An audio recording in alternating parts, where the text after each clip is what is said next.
कहानी शुरू होती है पोर्टलैंड से, जो कि अमेरिका की एक स्टेट ओरेगोन का सबसे बड़ा शहर है।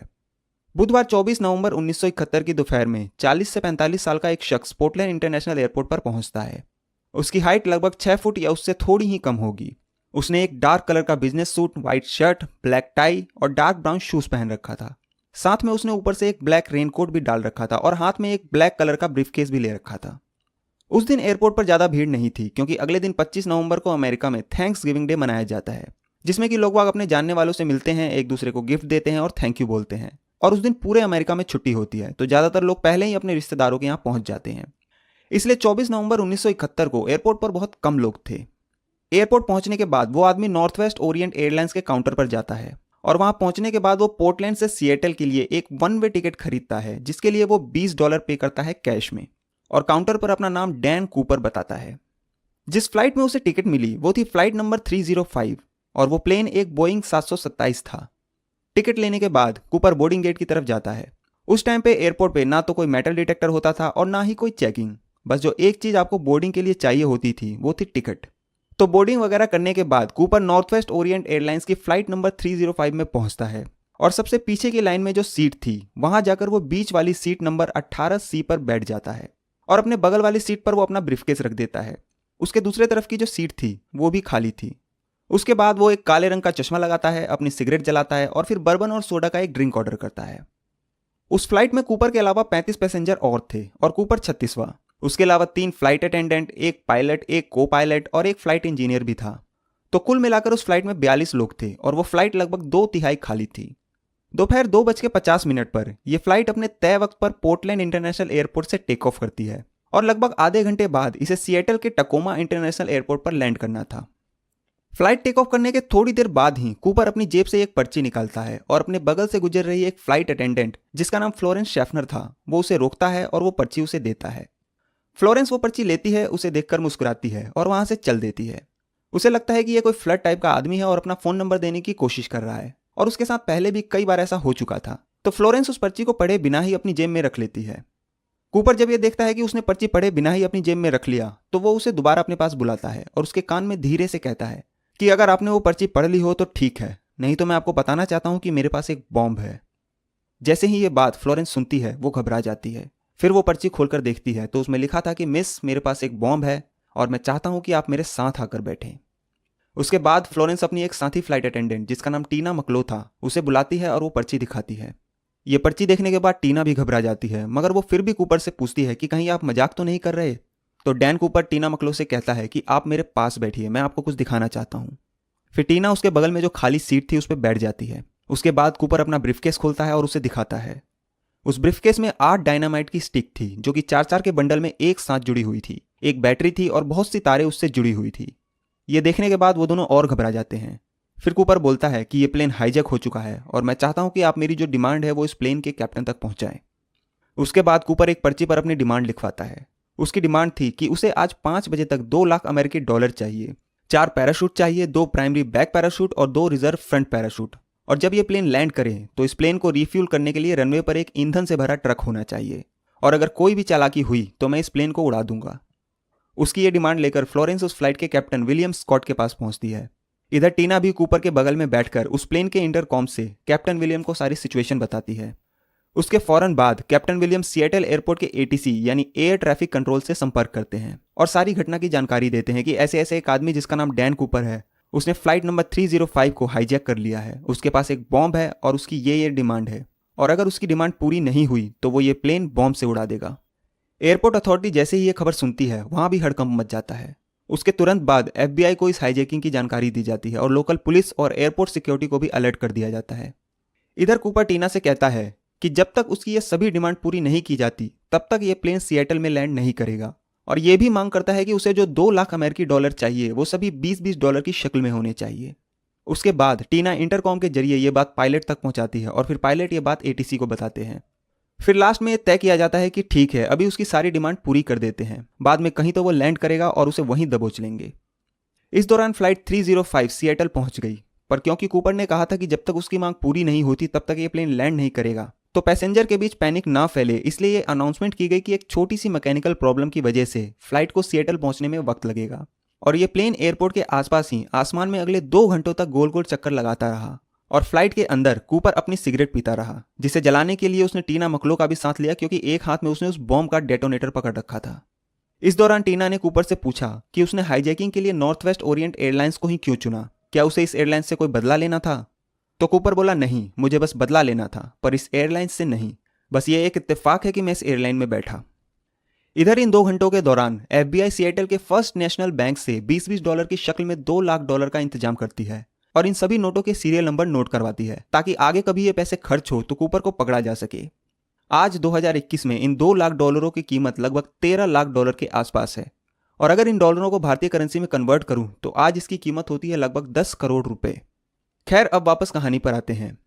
पैसों का इंतजाम करने के बाद वहीं के एक स्काई डाइविंग स्कूल से 4 पैराशूट का भी इंतजाम किया गया और शाम 5:24 पर ATC के जरिए फ्लाइट के कैप्टन को खबर दी जाती है कि उसकी सभी डिमांड पूरी कर दी गई है। फिर कैप्टन ये खबर टीना को देते हैं और टीना कूपर को। उसके बाद कूपर प्लेन को लैंड करने की इजाजत देता है और कहता है कि इस प्लेन को सभी फ्लाइटों से दूर एक अलग रनवे पर खड़ा करे और लैंड करने से पहले उस फ्लाइट की सभी खिड़कियों को बंद करवा देता है ताकि बाहर से कोई भी ये देख न सके कि अंदर क्या मूवमेंट हो रही है। और आखिरकार शाम 5:45 पर फ्लाइट 305 सिएटल के टकोमा इंटरनेशनल एयरपोर्ट पर लैंड करती है। उसके बाद सिएटल एयरपोर्ट का मैनेजर $2 लाख और 4 पैराशूट लेकर उस बोइंग 727 के पीछे वाले गेट पर पहुंचता है। उस वक्त बोइंग 727 ही इकलौता ऐसा कमर्शियल प्लेन था जिसके गेट पीछे की साइड से भी खुलते थे और उस गेट में एक सीढ़ी भी लगी होती थी। उसके बाद टीना मकलो पीछे वाले गेट से बाहर आती है और एयरपोर्ट के मैनेजर से $2 लाख जो कि बोरी में भरे हुए थे, क्योंकि 20-20 के छोटे नोट होने की वजह से उन पैसों की बहुत सारी गड्डियां बन गई थी और सिर्फ उन पैसों का वजन ही लगभग 23 पाउंड यानी 10.5 किलो हो गया था। तो टीना उन पैसों और पैराशूट को लेकर डैन कूपर के पास पहुंचाती है। इस दौरान प्लेन में फ्यूल भरने का काम भी शुरू हो चुका था और जब कूपर की इन सभी डिमांडों को पूरा कर दिया गया तो उसके बदले में उसने प्लेन में बैठे सभी 35 मुसाफिरों को एयरपोर्ट पर उतरने की इजाजत दे दी और साथ में 2 फ्लाइट अटेंडेंट को भी, जिसमें कि एक फ्लोरेंस शैफनर भी थी जिसे उसने सबसे पहली बार पर्ची दी थी। इनमें से कई मुसाफिरों को तो ये तक पता नहीं था कि वो जिस प्लेन से उतर रहे हैं वो हाईजैक हो चुका है। कुछ मुसाफिर जिन्होंने पैसों और पैराशूट को प्लेन में ले जाते देखा, सिर्फ वही इस बारे में थोड़ा बहुत कुछ जानते थे। अब उस बोइंग 727 में सिर्फ 5 लोग बचे थे। एक कैप्टन विलियम स्कॉट, एक को पायलट बिल रैटेजैक, एक फ्लाइट इंजीनियर हैरोल्ड एंडरसन, एक फ्लाइट अटेंडेंट टीना मकलो और एक खुद डैन कूपर। उसके बाद कूपर 4-5 शर्तें और रखता है। पहला कि इस प्लेन को मैक्सिको ले चलो, मगर उसे बताया जाता है कि यह प्लेन डायरेक्ट मैक्सिको नहीं जा सकता, हमें बीच में कहीं उतरकर इसे रीफ्यूल करना पड़ेगा। फिर सिएटल से मैक्सिको के बीच कूपर को 2 ऐसे ऑप्शन दिए जाते हैं जहां वो उतरकर रीफ्यूल कर सकते थे। पहला फिनिक्स एरिजोना और दूसरा रीनो नेवाडा। काफी सोच विचार करने के बाद कूपर रेनो एयरपोर्ट पर रीफ्यूल करने की मंजूरी दे देता है। दूसरा कि इस प्लेन की पीछे की सीढ़ी को खुला रखना है, मगर उसे बताया जाता है कि पीछे की सीढ़ियों को खुला रखकर यह प्लेन टेक ऑफ नहीं कर सकता और उसे ऑप्शन दिया जाता है कि जब यह प्लेन हवा में होगा तब वो इस सीढ़ी को खोल सकता है, तो कूपर इसके लिए मान जाता है। तीसरा कि इस प्लेन की स्पीड 200 माइल से ज्यादा नहीं होगी। चौथा कि इस प्लेन का लैंडिंग गियर पूरे सफर के दौरान खुला रहेगा और पांचवा कि प्लेन के दोनों तरफ के विंग्स के फ्लैप 15 डिग्री तक झुके रहेंगे। एयरपोर्ट अथॉरिटी और FBI उसकी इन सब शर्तों को मान लेती है और फिर शाम 7:36 पर लगभग 2 घंटे बाद यह प्लेन सिएटल एयरपोर्ट से रीनो नेवाडा के लिए टेक ऑफ करता है। बोइंग 727 के हवा में पहुंचने के लगभग 5 मिनट बाद ही कूपर साथ बैठी टीना मकलो से कहता है कि अब वो भी कॉकपिट में चली जाए और उसे अंदर से लॉक कर ले और अब इसके बाद उसे कोई डिस्टर्ब ना करे। टीना उसकी बात सुनने के बाद कॉकपिट की तरफ जाने लगी और कॉकपिट में पहुंचने के बाद उसे अंदर से लॉक करने से पहले एक आखिरी बार उसने कूपर को देखा तो वो प्लेन के बीचों बीच खड़ा था और अपनी कमर से कुछ बांध रहा था, शायद वो पैसे थे। इसके बाद टीना कॉकपिट को अंदर से बंद कर लेती है और अब उस प्लेन में पीछे सिर्फ कूपर ही था। अच्छा, जब ये प्लेन सिएटल एयरपोर्ट से उड़ा तो इस प्लेन पर नजर बनाए रखने के लिए इसके पीछे US एयरफोर्स के 2 F-106 फाइटर जेट्स भी लगा दिए गए, जिनमें कि एक बोइंग 727 के ऊपर उड़ रहा था और एक नीचे। बाहर तेज हवाओं के साथ बारिश भी हो रही थी और यह प्लेन 200 माइल्स की रफ्तार को बरकरार रखते हुए 10,000 फीट की ऊंचाई पर अपने तय रूट पर उड़ रहा था। लगभग 8 बजे के आसपास कॉकपिट के अंदर लाइट इंडिकेट होती है कि पीछे की सीढ़ी को खोला गया है और एयर प्रेशर भी चेंज हो रहा था। इसका मतलब था कि प्लेन के अंदर बाहर से हवा आ रही है। तो कैप्टन विलियम इंटरकॉम के जरिए कूपर से बात करने की कोशिश करते हैं, मगर कूपर उस कॉल का कोई जवाब नहीं देता और उनमें से किसी की हिम्मत नहीं हुई कि वो पीछे जाकर देखे कि आखिर चल क्या रहा है, क्योंकि कूपर ने किसी को भी पीछे आने से मना किया था। इसके लगभग 10 से 15 मिनट बाद कॉकपिट में बैठे सभी लोगों को प्लेन में एक झटका और बहुत तेज एक एयर प्रेशर महसूस होता है, जिसकी वजह से सभी के कान थोड़ी देर के लिए सुन्न पड़ जाते हैं, मगर थोड़ी देर बाद ही सब कुछ नॉर्मल हो जाता है। और इसके 2 घंटे बाद रात लगभग 10:15 पर यह प्लेन रेनो के ताहोई इंटरनेशनल एयरपोर्ट पर सुरक्षित लैंड करता है और इस प्लेन की पीछे की सीढ़ी अब भी खुली हुई थी। रेनो एयरपोर्ट पर पहले से ही FBI के एजेंट्स, रेनो पुलिस और सुरक्षा बल कूपर को पकड़ने की तैयारी में बैठे थे और बोइंग 727 के लैंड करते ही ये सभी इस प्लेन को चारों तरफ से घेर लेते हैं। मगर वो जैसे ही इस प्लेन में घुसते हैं उन्हें कहीं भी कूपर दिखाई नहीं देता, पर कूपर जिस सीट पर बैठा था वहां से उन्हें 2 पैराशूट मिलते हैं, एक खुला और एक रिजर्व पैराशूट। कूपर ने जो सिगरेट पिए थे उसके 8 बचे हुए बर्ड्स भी मिलते हैं और एक काले रंग की क्लिप ऑन टाई भी मिलती है जिसमें कि एक टाई क्लिप भी लगी थी। वो एजेंट्स उस प्लेन का चप्पा चप्पा छान मारते हैं, पर उन्हें ना तो बॉम्ब मिलता है, ना ही पैसे और ना ही कूपर का कोई नामो निशान। इसका मतलब था कि वो सिएटल से रेनो के बीच पैराशूट पहनकर पैसों समेत रात के अंधेरे में उस प्लेन से कूद गया। मगर अब सवाल यह था कि आखिर कूपर कूदा कहां, क्योंकि ना तो उस फ्लाइट में बैठे किसी शख्स ने उसे कूदते हुए देखा और ना ही उन फाइटर जेट्स के पायलटों ने जो बोइंग 727 के ऊपर और नीचे उड़ रहे थे। उसके बाद उस फ्लाइट के क्रू मेंबर्स के जरिए FBI को पता चलता है कि रात के लगभग 8:13 पर प्लेन में एक झटका महसूस हुआ था। तो हो सकता है कि कूपर उसी वक्त इस प्लेन से कूदा होगा और जिस रूट पर यह प्लेन चल रहा था उसका नाम था विक्टर 23। तो इस रूट और टाइमिंग के हिसाब से कूपर जिस जगह कूदा वो जगह पोर्टलैंड से 64 किलोमीटर दूर उत्तर की तरफ थी और एरियल वॉशिंगटन और लुइस नदी के आसपास थी। उसके बाद उसी रात फ्लाइट के सभी क्रू मेंबर्स और चश्मदीद पैसेंजर की मदद से डैन कूपर का स्केच बनवाया गया और फिर अमेरिकी इतिहास में किसी भी इंसान को ढूंढने के लिए आज तक का सबसे बड़ा मिशन शुरू हुआ और इसे नाम दिया गया नॉरजैक। अगली सुबह से ही उस इलाके के कई किलोमीटर एरिया में सर्च ऑपरेशन चलाया गया जहां कूपर कूदा था। वो पूरा एरिया जंगलों और बड़े बड़े पेड़ों से ढका हुआ था और कूपर को उस एरिया में ढूंढना ऐसा था जैसे भूस के ढेर में सुई ढूंढना। मगर फिर भी यह सर्च ऑपरेशन चलता रहा। ग्राउंड पर सर्च करने के लिए लोगों की बहुत बड़ी बड़ी टीम बनाई गई जिन्होंने अगले कई महीनों तक कई किलोमीटर आगे पीछे दाएं बाएं सब जगह छान मारा। आसमान में हेलीकॉप्टर से भी ढूंढा गया, नदी के अंदर भी ढूंढने की कोशिश की गई, मगर कोई फायदा नहीं हुआ। ना तो कूपर मिला, ना ही उसकी लाश, ना ही कोई पैसे और ना ही कोई पैराशूट। अब जैसे ही यह खबर न्यूज चैनल्स और न्यूज़पेपर में आई तो लोगों के बीच यह खबर ऐसे फैली जैसे जंगल में आग। हर कोई यह जानना चाहता था कि आखिर वो रहस्यमय इंसान कौन है जो रात के अंधेरे में आसमान में उड़ते हुए एक प्लेन से गायब हो गया। इस दौरान एक न्यूज़पेपर ने गलती से उसका नाम डैन कूपर की बजाय DB कूपर छाप दिया और फिर इसके बाद वो इसी नाम से मशहूर हो गया। उसके बाद FBI ने उसे उसके नाम डैन कूपर, जो कि उसने पोर्टलैंड एयरपोर्ट पर दिया था टिकट खरीदने के लिए, उस नाम की भी हिस्ट्री खंगाली गई, मगर इस नाम का कोई भी शख्स नहीं मिला। फिर FBI ने उन सीरियल नंबर को भी पब्लिक कर दिया जिस सीरियल नंबर के नोट DB कूपर को दिए गए थे, ताकि पब्लिक की मदद ली जा सके। कई न्यूज़पेपर्स ने तो यहां तक ऐलान किया था कि अगर कोई भी शख्स इस सीरियल नंबर का एक नोट भी लाएगा तो उसे उसके बदले $5000 तक का इनाम दिया जाएगा। मगर इसके बाद भी कुछ हाथ नहीं लगा। FBI शुरू से ही यह मानती रही कि जिन हालातों में कूपर प्लेन से कूदा उन हालातों में उसका जिंदा बचना नामुमकिन था, जिसके लिए FBI ने कुछ थ्योरीज दी। एक कि जब कूपर प्लेन से कूदा तो कूदने से पहले उसने कुछ भी तैयारी नहीं की। ना तो उसने ऐसे कपड़े पहने थे जो स्काई डाइविंग में पहना जाता है, ना ही जूते, ना ही दस्ताने, ना ही चश्मा और ना ही हेलमेट। और जो पैराशूट उसने अपने लिए चुना उस पैराशूट को भी अपने हिसाब से कंट्रोल नहीं किया जा सकता था। उस दिन बाहर तेज हवाओं के साथ साथ बारिश भी हो रही थी और ऊपर से अंधेरा। तो कूदने के बाद उसे होश ही नहीं रहा होगा कि वो कहां जा रहा है और अंधेरे में वो एक पेड़ के ऊपर गिरा होगा और उसकी मौत हो गई होगी।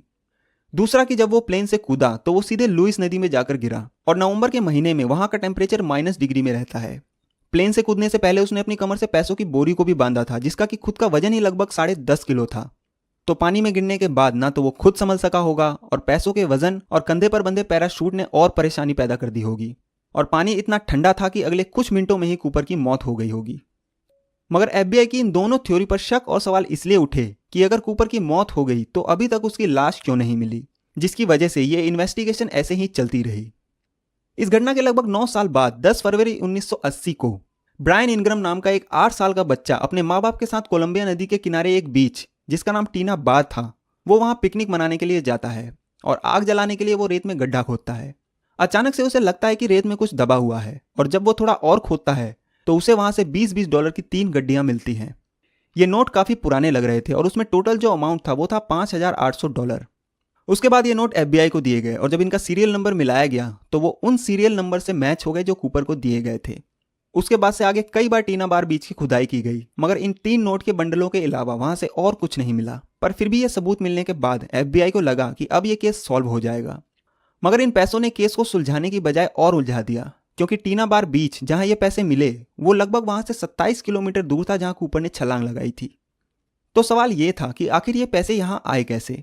इसके लिए एक थ्योरी ये आई कि जब कूपर प्लेन से कूदा तो उसके कुछ पैसे लुइस नदी में गिर गए और वो नोट बहते बहते कोलंबिया नदी में आ गए और फिर कोलंबिया नदी के जरिए टीना बार तक पहुंच गए। मगर प्रॉब्लम यहाँ ये थी कि लुइस नदी जिस जगह कोलंबिया नदी से मिलती है वहां से कोलंबिया नदी टीना बार की उल्टी दिशा में बहती है, तो उन पैसों का कोलंबिया नदी में मिलने के बाद टीना बार बीच पर पहुंचना पॉसिबल नहीं था। और ये तीनों नोट की गड्डियां एक साथ बहकर एक ही बीच के किनारे एक ही जगह पर आकर रुक जाएं, वो भी नेचुरल तरीके से, ये भी पॉसिबल नहीं लगता। तो क्या प्लेन से कूदने के बाद कूपर जिंदा बच गया था और ये पैसे कूपर ने ही उस बीच पर छुपाए थे, या फिर किसी और को ये पैसे मिले और उसने यहां आकर छुपा दिए? इसका जवाब किसी के पास नहीं था। इधर अमेरिका में कई लोग डीबी कूपर को एक हीरो की तरह मानने लगे थे। कई लोगों का मानना था कि जिस तरह से कूपर ने यह हाईजैक किया और उसके बाद हवा में गायब हो गया और आज तक एफबीआई जैसी इन्वेस्टिगेशन एजेंसी भी उसे ढूंढ नहीं पाई, और जिस तरीके से उसने एफबीआई को चकमा दिया वो काबिले तारीफ है और ये एक परफेक्ट क्राइम था। एरियल वॉशिंगटन जहां कूपर कूदा वहां से कुछ दूरी पर एक दुकान है जिसमें आज भी कई लोग थैंक्सगिविंग डे पर कूपर की कामयाबी का जश्न मनाने आते हैं। उधर एफबीआई भी कूपर की खोज में लगी रही। लंबी छानबीन चली, हर पॉसिबल जगह को खंगाला गया। साल दर साल बीतते गए मगर कूपर का कोई पुख्ता सबूत नहीं मिला। कूपर से मिलते जुलते कई सस्पेक्ट को उठाया गया, जिनमें से कई लोग तो ऐसे थे जिनके फैमिली मेंबर्स ने खुद आकर कहा कि उसकी वाइफ डीबी कूपर थी, उसका भाई डीबी कूपर था, उसके अंकल डीबी कूपर थे, मगर कभी भी कोई ऐसा सबूत नहीं मिला जो ये साबित कर सके कि वो ही डीबी कूपर है। ये इन्वेस्टिगेशन ऐसे ही चलती रही और साल 2011 आ गया। इन बीते हुए सालों के दौरान एफबीआई ने लगभग 1000 से भी ज्यादा सस्पेक्ट को टारगेट किया, जिसकी वजह से साल 2011 तक इस केस की इतनी फाइल्स बन चुकी थी कि अगर इन फाइलों को एक के ऊपर एक रखा जाए तो इसकी ऊंचाई लगभग 40 फीट तक हो जाएगी। एफबीआई ने जितने भी सस्पेक्ट को टारगेट किया उनमें से एक सस्पेक्ट जो सबसे इंपॉर्टेंट था उसका नाम था रिचर्ड फ्लॉयड मकॉय जूनियर। कूपर के गायब होने के लगभग 4 महीने बाद ही 7 अप्रैल 1972 को रिचर्ड ने बिल्कुल कूपर जैसे ही यूनाइटेड एयरलाइंस की फ्लाइट 855 को एक हैंड ग्रेनेड और एक पिस्तौल के दम पर हाईजैक किया था। उसने भी एयरपोर्ट पर टिकट लेने के लिए कूपर जैसे नकली नाम का इस्तेमाल किया था। उसने भी अपनी डिमांड एक पेपर पर लिखकर दी थी। उसने भी 4 पैराशूट की डिमांड की थी, बस उसने $2 लाख की बजाय $5 लाख की डिमांड की थी। और उसने भी जिस एयरक्राफ्ट को हाईजैक किया वो बोइंग 727 था और पैसे लेने के बाद वो भी प्लेन के पिछले दरवाजे से कूद गया था। मगर उसके 2 दिन बाद ही 9 अप्रैल 1972 को एफबीआई रिचर्ड मकॉय को पकड़ लेती है और सभी को लगता है कि वही कूपर है। मगर एक चीज जो उसे कूपर साबित करने के आड़े आ रही थी वो थी उसकी उम्र। 1971 में जिस दिन कूपर ने प्लेन हाईजैक किया उस टाइम रिचर्ड मकॉय की उम्र सिर्फ 29 साल थी, पर चश्मदीदों के हिसाब से कूपर की उम्र 1971 में 45 से 50 के बीच थी। उसके अलावा रिचर्ड मकॉय ने ना तो कभी ये माना कि वो ही कूपर है और ना ही कभी मना किया। उसके 2 साल बाद ही 1974 में एक पुलिस मुठभेड़ के दौरान रिचर्ड मकॉय की गोली लगने से मौत हो जाती है और उसके साथ ही सभी सवाल भी खत्म हो जाते हैं। मगर आज कूपर के पिए हुए सिगरेट बट्स से मिले डीएनए के जरिए यह साबित किया जा सकता था कि रिचर्ड मकॉय ही डीबी कूपर है या नहीं, जो कि 1972 में पॉसिबल नहीं था क्योंकि उस वक्त डीएनए की सुविधा नहीं थी। मगर बड़े ही रहस्यमय तरीके से ये सारे सिगरेट के बट्स एफबीआई के पास से गायब हो गए और ये कैसे गायब हुए एफबीआई के पास इसका कोई जवाब नहीं है।